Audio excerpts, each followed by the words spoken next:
Salam damai bagi seluruh jemaat Tuhan. Begitu kasih Allah akan dunia.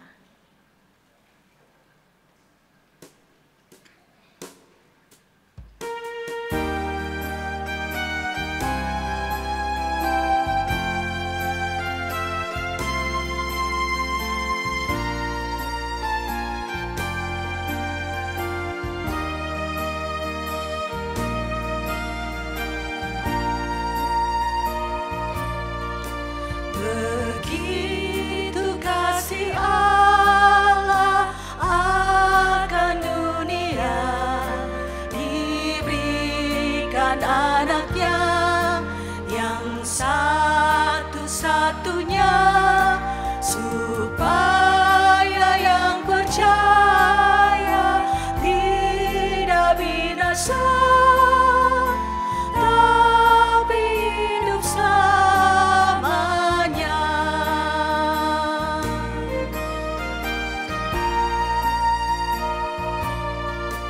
Begitu kasih Allah akan dunia, diberikan anaknya yang satu-satunya, supaya yang percaya tidak binasa, tapi hidup selamanya.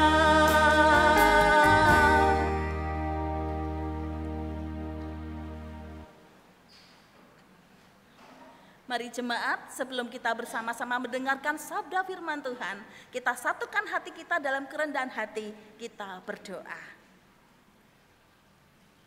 Ya Allah yang hidup, terimalah nyanyian pujian yang kami kumandangkan dalam ibadah Minggu sore hari ini, sebagai ungkapan syukur serta hormat kami akan keagungan cinta-Mu.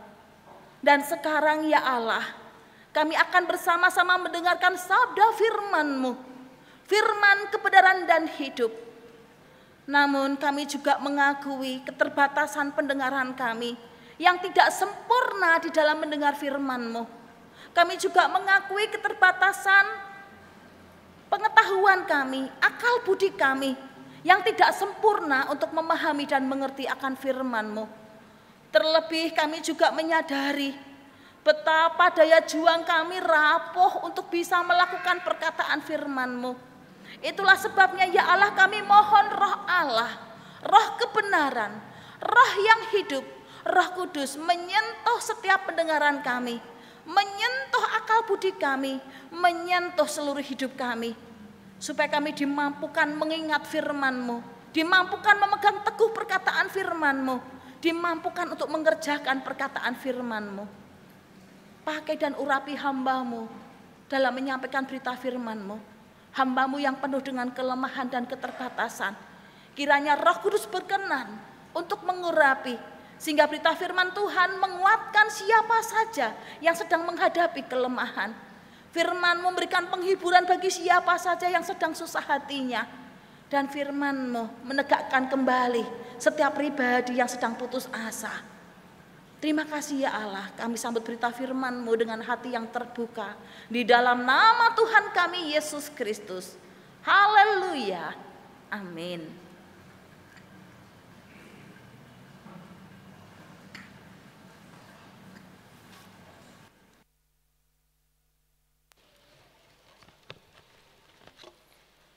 Bacaan yang pertama terambil dari Kisah Para Rasul 16, ayat 16 hingga ke-34.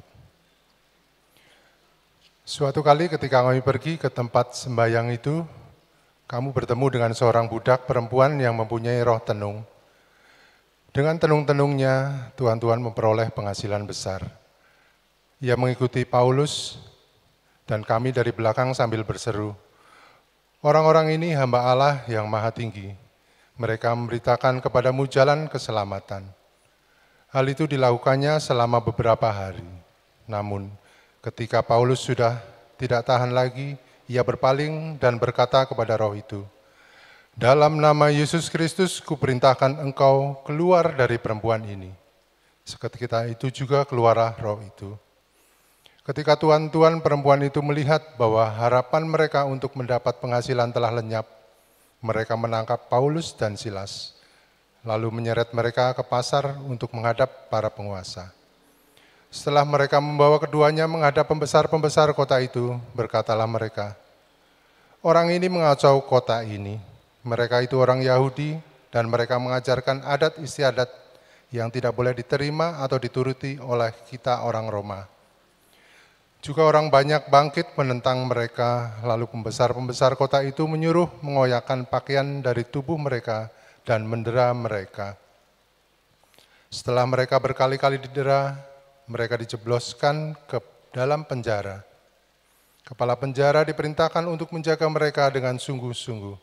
Sesuai dengan perintah itu, kepala penjara memasukkan mereka ke ruang penjara yang paling tengah dan membelenggu kaki mereka dengan pasungan. Namun kira-kira tengah malam, Paulus dan Silas berdoa dan menyanyikan puji-pujian kepada Allah, dan orang-orang hukuman lainnya mendengarkan mereka. Tetapi tiba-tiba terjadilah gempa bumi yang hebat sehingga fondasi-fondasi penjara itu goyah. Seketika itu juga terbukalah semua pintu dan terlepaslah belenggu mereka semua. Ketika kepala penjara itu terjaga dari tidurnya dan melihat pintu-pintu penjara terbuka, ia menghunus pedangnya hendak membunuh diri, karena ia menyangka bahwa orang-orang hukuman itu telah melarikan diri. Namun Paulus berseru dengan suara nyaring, "Jangan celakakan dirimu, sebab kami semua masih ada di sini." Kepala penjara itu menyuruh membawa suluh, lalu berlari masuk, dan dengan gemetar sujudlah ia di depan Paulus dan Silas. Ia mengantar mereka keluar sambil berkata, "Tuan-tuan, apa yang harus aku perbuat supaya aku diselamatkan?" Jawab mereka, "Percayalah kepada Tuhan Yesus dan engkau akan selamat, engkau dan seisi rumahmu." Lalu mereka memberitakan firman Tuhan kepadanya dan kepada semua orang yang ada di rumahnya. Pada tengah malam itu juga kepala penjara itu membawa dan membasuh luka mereka. Seketika itu juga ia dan keluarganya dibaptis. Lalu ia membawa mereka ke rumahnya dan menghidangkan makanan kepada mereka. Ia sangat gembira bahwa ia dan seisi rumahnya telah percaya kepada Allah. Demikianlah sabda Tuhan.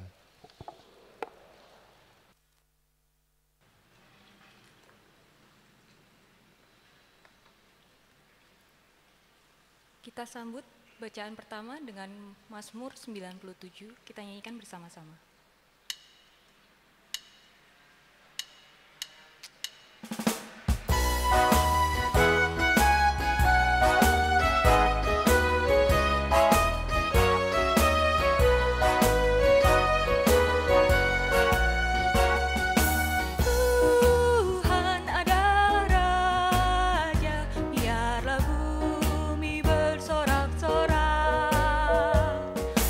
Tuhan ada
Bacaan kedua diambil dari Wahyu pasal 22 ayat 12 sampai 21.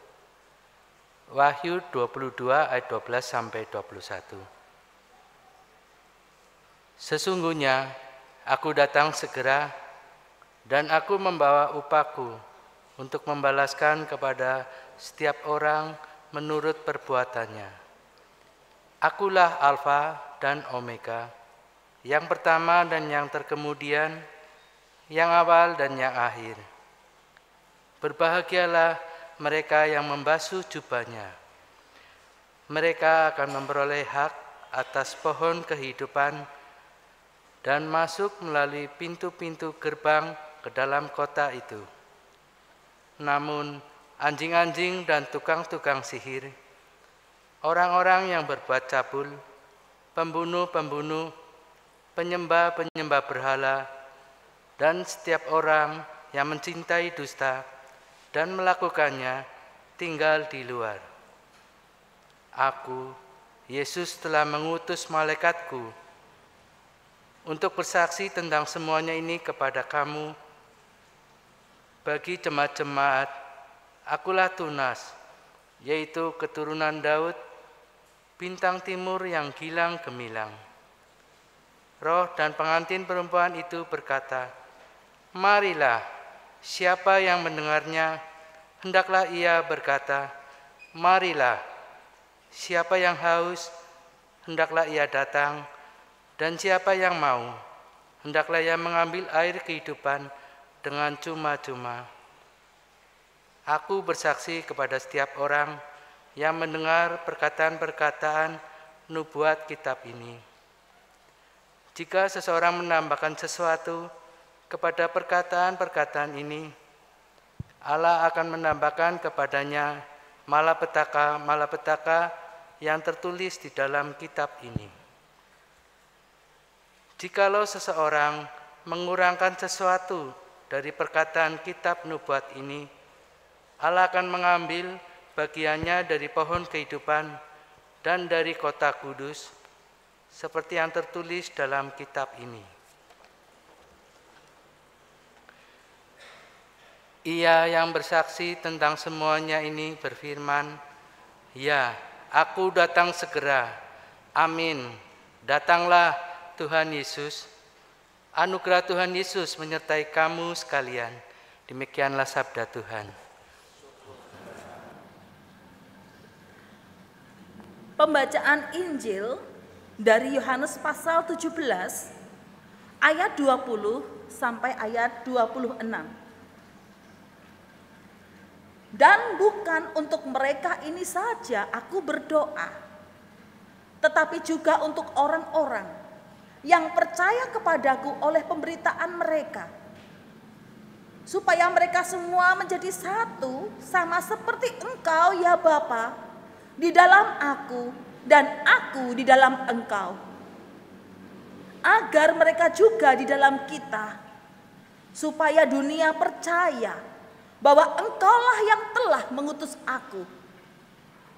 Dan aku telah memberikan kepada mereka kemuliaan yang Engkau berikan kepada aku, supaya mereka menjadi satu, sama seperti kita adalah satu.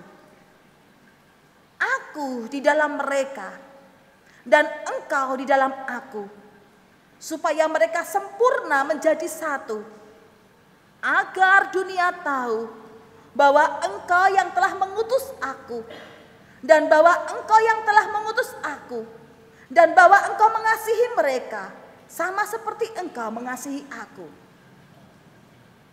Ya Bapa, aku mau supaya dimanapun aku berada, mereka juga berada bersama-sama dengan aku. Mereka yang telah Engkau berikan kepadaku, agar mereka memandang kemuliaanku yang telah Engkau berikan kepadaku. Sebab Engkau telah mengasihi aku sebelum dunia dijadikan. Ya Bapa yang adil, memang dunia tidak mengenal Engkau, tetapi aku mengenal Engkau. Dan mereka ini tahu bahwa Engkaulah yang telah mengutus aku. Dan aku telah memberitahukan namamu kepada mereka.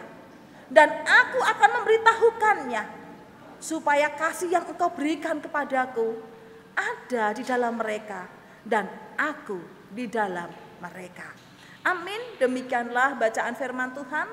Yang berbahagialah adalah setiap kita yang mendengar firman Tuhan dan yang melakukannya dalam hidup sehari-hari.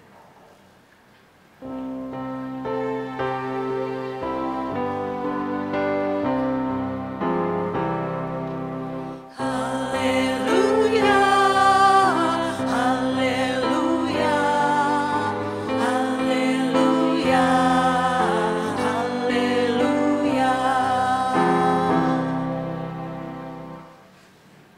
Haleluya. Amin. Shalom jemaat yang dikasihi Tuhan. Bagaimana kabar kita hari ini? Luar biasa baik, puji Tuhan, haleluya. Kalau toh seandainya dijumpai ada di antara kita yang merasa hidup sedang tidak baik-baik saja, percayalah, bersama dengan Tuhan, di dalam nama Tuhan, kita dimampukan untuk menjalani hari lepas hari. Bapak Ibu yang dikasih oleh Tuhan, perkenalkan, nama saya adalah Titik Suparti. Iya, kelihatan sekali dari namanya berasal dari mana. Tentu tidak berasal dari kota yang modern. Tetapi dari namanya bisa ditebak, wah ini mesti wong desa. Wah, orang desa, betul Bapak Ibu. Nama saya Titik Suparti. Orang tua ketika memberikan nama kepada saya itu ada pengharapannya. Yang pertama harapannya adalah, sudahlah Tuhan, ini anak yang ketiga ini cukup sampai di sini saja. Titik, jangan ditambah. Ya, mengapa? Karena orang tua saya merasa anak ini sejak dalam kandungan menghabiskan banyak ternak. Kambing, sapi habis untuk berobat ke dokter. Belum lagi ketika saya lahir, keluar masuk dokter dan lain sebagainya. Ya, menghabiskan banyak ternak sak kandang. Kemudian ditambahi habis titik su. Su artinya indah. Arti punya nilai, harapannya adalah biarlah ini anak yang terakhir saja, yang indah dan punya nilai. Walaupun kenyataannya ya seperti ini, lemu, ireng, gede, kan begitu Bapak Ibu? Ya, Bapak Ibu yang dikasih oleh Tuhan, saya melayani di GKI Nusukan. Secara khusus saya ditugaskan untuk menggembalakan di Pepantan atau Bajem Mojosongo Busukan. Kalau beberapa tahun yang lalu Bapak Ibu sempat membaca ada berita viral, ada salah satu gereja GKI yang didemo oleh sekelompok laskar ratusan. Ya, itulah gereja kami. Dan puji Tuhan, Tuhan membuka jalan dengan cara yang ajaib dan sangat sederhana. Bapak Ibu, ada salam dari Majelis Jemaat GKI Nusukan beserta seluruh jemaat Bajem Mojosongo untuk jemaat yang ada di GKI Purbalingga. Dan saya mengucapkan banyak terima kasih untuk kesempatan untuk melayani di tempat ini. Itu anugerah yang luar biasa. Dan jujur Bapak Ibu, saya baru pertama kali ini menginjakkan kaki di bumi Purbalingga atau daerah seputarnya. Dan ini sungguh membahagiakan bagi saya secara pribadi. Bapak Ibu yang dikasih oleh Tuhan, kembali pada tema ibadah kita dalam ibadah sore hari ini, yakni dipersatukan untuk diutus. Nah, dipersatukan, apa itu maksudnya? Ya, dipersatukan itu artinya dipersekutukan. Jadi bukan diperseterukan. Kalau berseteru itu kan saling membelakangi itu Bapak Ibu. Saling memisahkan diri, saling memusuhi. Tapi ini dipersekutukan, diikat kembali. Itu pengertian yang pertama. Kemudian arti yang kedua, dipersatukan adalah menjadi bagian di dalamnya yang tak terpencar. Lalu berikutnya adalah arti dari dipersatukan adalah disambung kembali. Sama seperti seseorang yang terkena patah tulang akibat jatuh. Hanya tangan seorang ahli saja yang bisa menghubungkan kembali, yang bisa menyambungkan kembali apa yang telah patah. sehingga rasa sakit tersebut bisa dipulihkan lagi. Nah sekarang pertanyaannya, lalu kalau temanya adalah dipersatukan, lalu Bapak Ibu dipersatukan dengan siapa? Jawabannya adalah kita dipersatukan dengan Tuhan. Lah apa mungkin? Rasanya kok mustahil? Rasanya enggak mungkin. Bukankah pribadi Allah itu maha mulia? Pribadi Allah itu maha kudus, tak terhampiri, tak terjangkau, penuh kehormatan dan kemuliaan. Sementara hidup Bapak Ibu dan saya dijumpai dalam kenajisan, kotor, memuakkan, menjadi kejijikan bagi Allah. Bahkan seorang Paulus dalam catatan tangannya, ia berkata bahwa hidup ini seperti sampah. Sampah itu Bapak Ibu jangan membayangkan sampah seperti kalau ada bapak-bapak lewat di seputar rumah kita lalu ngangkut sampah, kita dibuangnya lalu kita memberi upah. Bukan, itu kualitasnya masih jauh lebih baik. Tetapi sampah yang dimaksudkan di sini adalah merujuk pada skubala, itu dalam bahasa aslinya. Apa itu? Menunjuk pada sampah, di mana sampah tersebut Bapak Ibu sendiri yang memproduksinya. Ketika malam hari Bapak Ibu dan saya makan makanan yang membuat lidah kita bergoyang, iya, lidah bergoyang. Entah itu bakso, soto, wingko babat, apapun itu, ataupun makanan yang sederhana, botok melanding, oblok-oblok, kemudian gudeg dan lain sebagainya. Saat semua itu masuk dalam perut kita, mengalami proses yang sama. Dan besok pagi hasilnya sama-sama kotor dan sama-sama bau. Dan itu bisa membuat Bapak Ibu dan saya ketika memperhatikan dengan sesama kotoran kita di pagi hari, bukankah kita bisa menutup hidung? Bahkan kita bisa blokek muntah. Bahkan kita bisa meludah, kan begitu tuh Bapak Ibu. Padahal itu kotoran kita sendiri yang memproduksinya. Bapak Ibu dan saya bisa bayangkan bagaimana hidup Bapak Ibu dan saya di hadapan Allah. Allah yang tak terjangkau, tak terhampiri, mulia, kudus, adanya penuh dengan keagungan dan kehormatan. Memandang hidup Bapak Ibu dan saya penuh dengan kenajisan, penuh kotoran yang bisa membuat Allah muak, bahkan meludah. Namun ajaibnya, pribadi Allah tersebut menyediakan diri untuk ada di tempat itu. Di mana? Di tempat salib itu. Sejak Yesus Kristus ada di tempat salib itu, mati di sana, bangkit dan hidup kembali.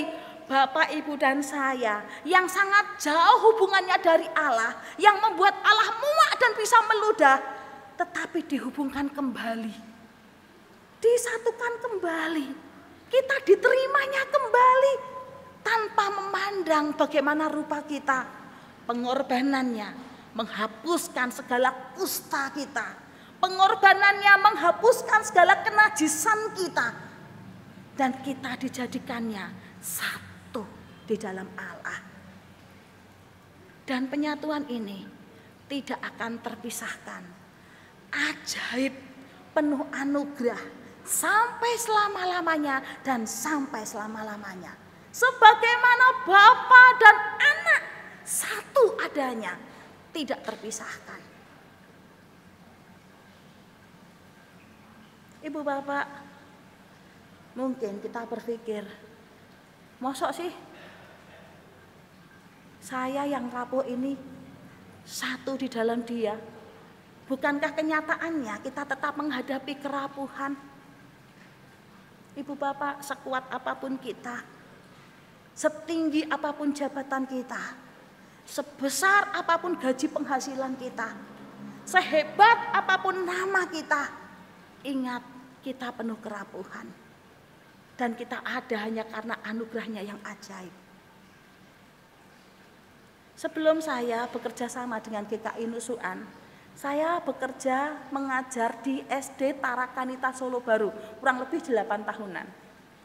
Ya, jarak tempuh dari rumah saya menuju Solo Baru itu kurang lebih hampir 20 kilo, kurang lebihnya. Dan saya naik sepeda GL Pro, genjot langsung protol itu maksudnya. Sepeda ontel itu loh Bapak Ibu. Ah, itu dari rumah menuju Solo Baru, cukup jauh. Kalau berangkat, saya kurang lebih jam 5, lebih sedikit. Waktu itu saya sampai di Pasar Legi. Bagi Pak Ibu yang pernah ke Solo pasti tahu Pasar Legi, itu dekatnya Mangkunegaran. Saya ngondal naik sepeda, genjot kerengkat-kerengket, masih banyak berkabut karena kebetulan itu musim hujan. Saya melihat sosok seorang bapak berdiri tegap, menghadap ke arah selatan. Saya berpikir, ada bapak-bapak olahraga, santai Bapak Ibu, saya masih genjot sepeda. Tetapi begitu sepeda saya melaju, jaraknya kurang lebih 3 meter, cukup dekat Bapak Ibu. Tiba-tiba bapak tersebut yang saya pikir sedang olahraga, itu berbalik ke arah saya dan berkata, "Merdeka!" Saya girap-girap, saya terkejut, njondel. Kenapa? Karena saya melihat satu penampakan di mana bapak ini nampaknya menggunakan katok kolor, celana kolor, tapi begitu berbalik ke arah saya, tengahnya gerowong. Dan seorang penjual bunga di sampingnya berkata, "Mbak, tenang, ora apa-apa, ojo wedi, jangan takut, tidak apa-apa. Kuwi bapak kuwi edan anyaran." Lah kenapa Bu? Bapaknya sudah peringas-peringis. Beliau menjawab, itu bapak itu menghadapi bencana tahun 97. Itu sedang ada, apa ya Bapak Ibu ya, bakar-bakaran yang dilakukan oleh massa itulah Bapak Ibu. Di mana ada toko-toko dari saudara-saudara kita yang bablas dibakar. Katanya reformasi, yaitu rumah makan habis. Tokonya ludes. Istri tercinta yang diharapkan setia mendampingi di masa sukar, ternyata lebih memilih pergi dengan laki-laki lain. Belum lagi anaknya terjerat dengan obat-obat terlarang.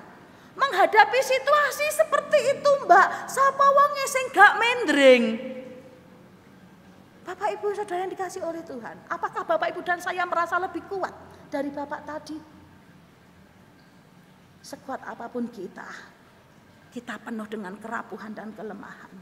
Saat hidup kita baik-baik saja, mungkin kita bisa berkata, "Haleluya, aku bersatu dengan Allah, Allah ada di dalamku." Tetapi ketika kenyataan hidup tidak kita harapkan, masihkah kita dijumpai bertahan untuk menjadi satu di dalam Tuhan kita? Bapak Ibu dan saya membutuhkan tangan Tuhan yang kuat untuk menopang hidup Bapak Ibu dan saya. Karena kita menghadapi berbagai macam pergumulan yang tidak pasti. Kemudian berikutnya, selain Bapak Ibu dan saya dipersatukan oleh Allah melalui anugerah karyanya yang ajaib di tempat itu, di salib itu, penyatuan kita dengan Allah itu hanya bisa terjadi ketika Bapak Ibu dan saya mengambil sikap percaya pada firman-Nya. Percaya itu berarti memegang teguh perkataan firman-Nya. Percaya di saat terombang-ambingkan, kita tetap bertahan dalam iman kita. Hanya orang-orang yang memegang teguh perkataan firman-Nya dengan setia, melakukannya dengan setia meskipun tertatih-tatih, tergopoh-gopoh karena beban berat dalam hidupnya, ia akan menemukan kekuatan baru karena ada penyatuan hidup kita dengan pribadi Sang Allah. Bukankah hidup kita seringkali terancam dengan yang namanya ketakutan, terancam dengan yang namanya kebimbangan, keraguan? Ketakutan itu lebih besar kadang-kadang daripada iman kita.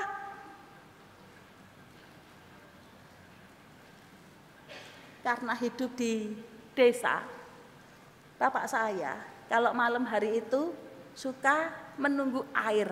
Kebetulan sawah yang digarap itu dekat dengan kuburan Kiai Kidang Wulung. Nah, itu kuburan tempat banyak orang untuk semedi Bapak Ibu mencari pesugihan.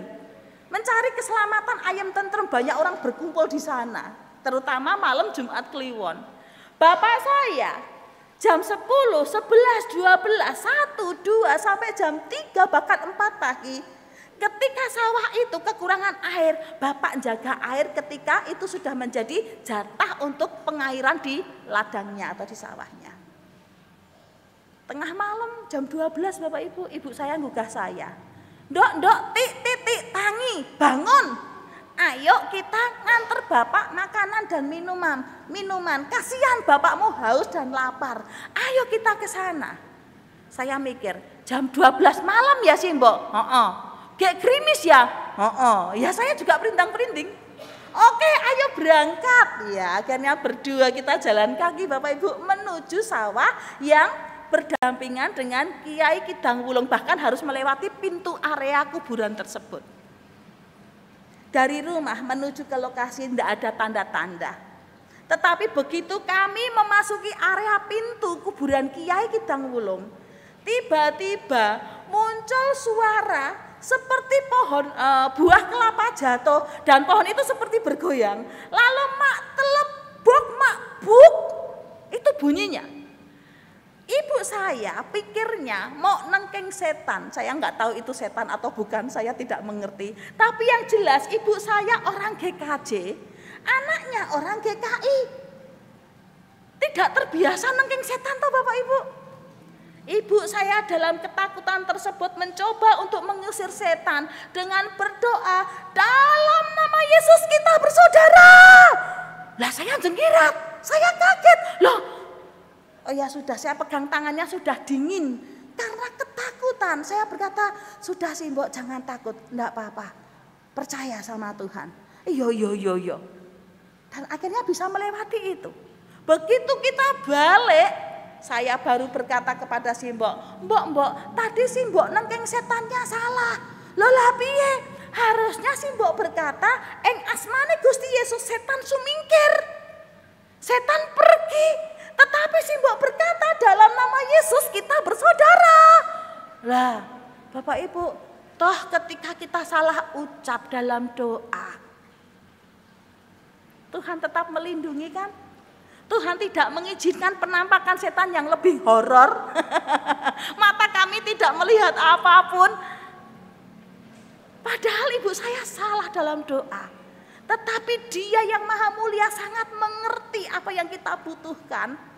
Dia yang Maha Agung, Maha Kasih sangat mengerti kelemahan dan ketakutan kita, kegelisahan kita. Itu dalam tuntunan Tuhan.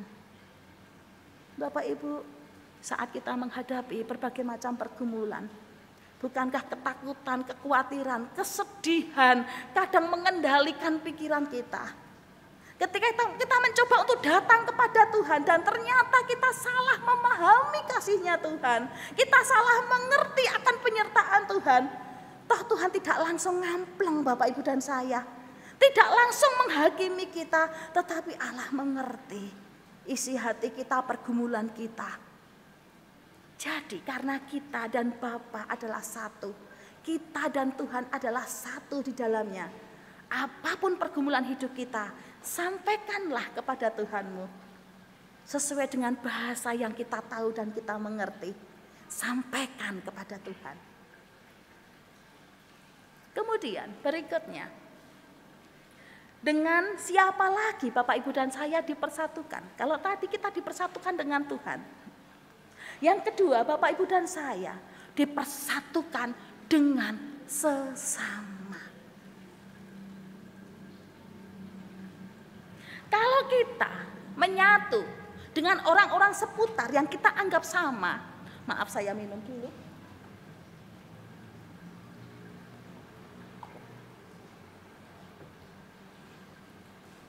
Pemikirannya sama, idenya sama, hobinya sama, mungkin bagi kita itu bukan hal yang sulit kan? Tapi bagaimana jikalau kita harus berjuang untuk menyatu dengan pribadi-pribadi yang berbeda dengan kita. Berbeda tutur katanya, berbeda pola pikirnya, berbeda warna kulitnya, berbeda jabatannya, berbeda status sosialnya, berbeda, ada segudang perbedaan di antara kita. Masihkah dijumpai Bapak Ibu dan saya merendahkan hati kita untuk menjalin kesatuan dalam Kristus? Terlebih bagaimana jikalau dijumpai ada yang terluka di antara kita karena tutur kata yang dianggap menyakiti. Bagaimana jikalau kita merasa dikhianati oleh orang yang terdekat dengan kita? Bagaimana jikalau kita merasakan kurang sentuhan kasih dari orang-orang yang dekat dengan kita? Bukankah itu bisa membuat luka hati kita? Dan kadangkala Bapak Ibu dan saya membuat statement dalam bahasa Jawa. Dadio godhong ra bakal tak suwek, dadio banyu ra bakal tak cawuk. Wah, apa itu ya? Kalau di bahasa Indonesia kan, jadi daun, aku ndak akan menyobek untuk memakainya sekalipun aku butuh. Jadi yo air, aku nggak akan mencedoknya walaupun aku butuh. Jadi seperti membuat hubungan yang terputus begitu dalam, begitu lebar, begitu jauhnya. Dan luka hati itu dibawa sampai mati.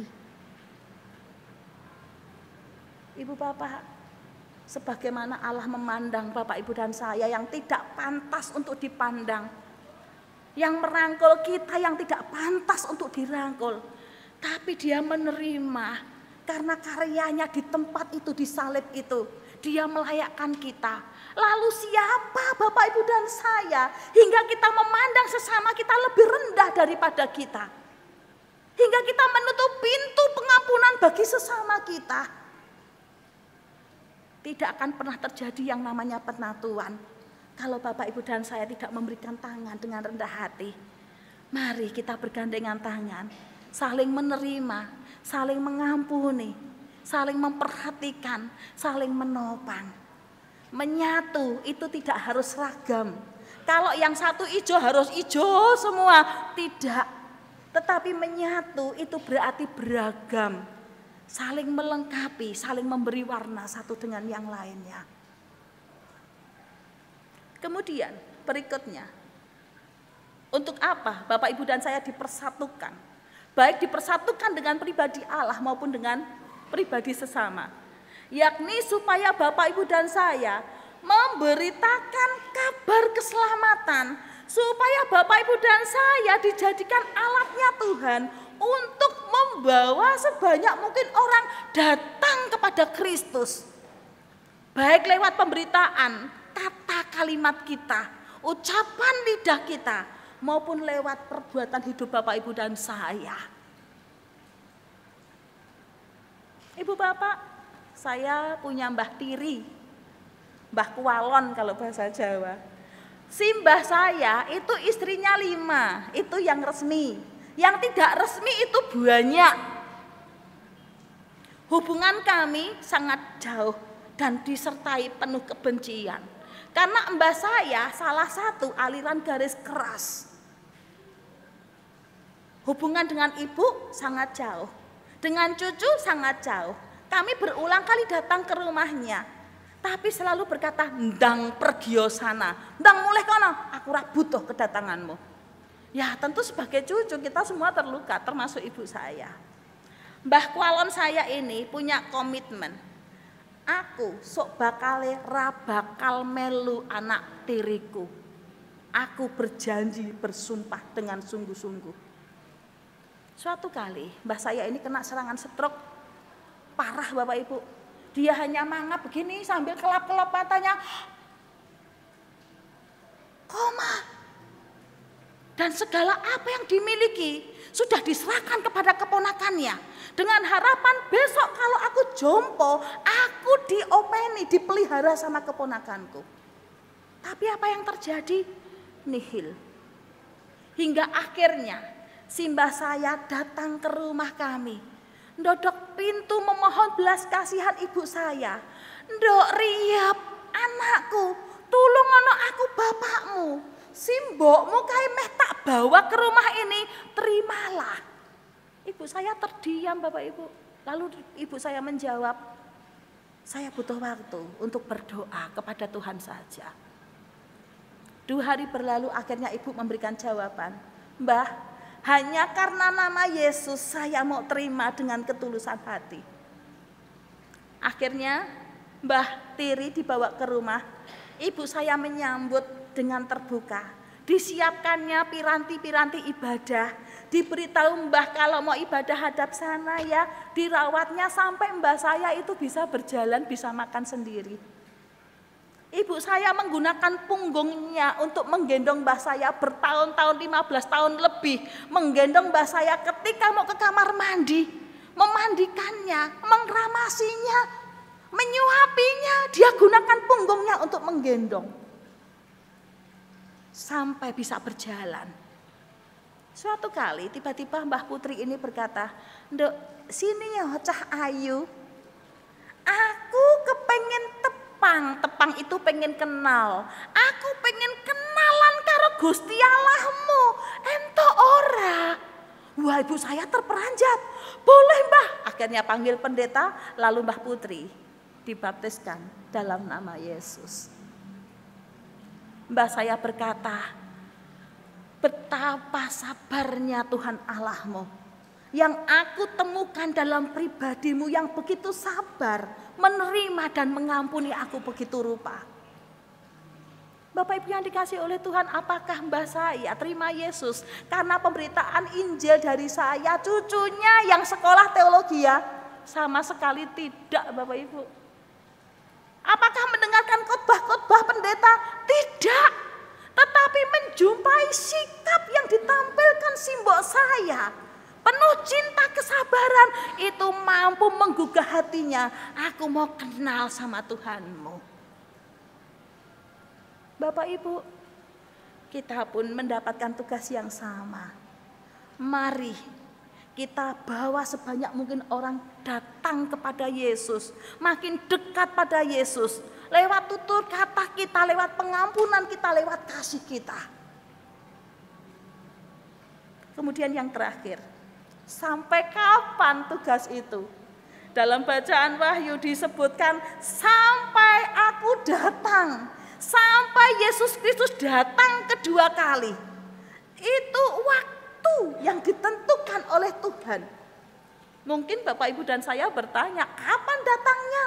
Dari zaman ke zaman kan Yesus ngomongnya sama. Tapi kenyataannya kok Tuhan Yesus nggak datang-datang? Bapak Ibu ingat, Tuhan datang. Dia datang kedua kali untuk menjemput kita, atau dia datang memanggil kita untuk pulang ke rumah Tuhan. Dan waktunya adalah segera. Jadi, mari Bapak Ibu, selagi kita masih diberi waktu dan kesempatan, mari kita gunakan hidup kita untuk menerima perbedaan satu dengan yang lainnya. Memberikan kasih dan pengampunan sebagaimana Kristus menerima Bapak Ibu dan saya dengan penuh cinta. Dan kita dijadikannya berharga. Amin. Tuhan memberkati. Mari kita bersaat teduh bersama-sama.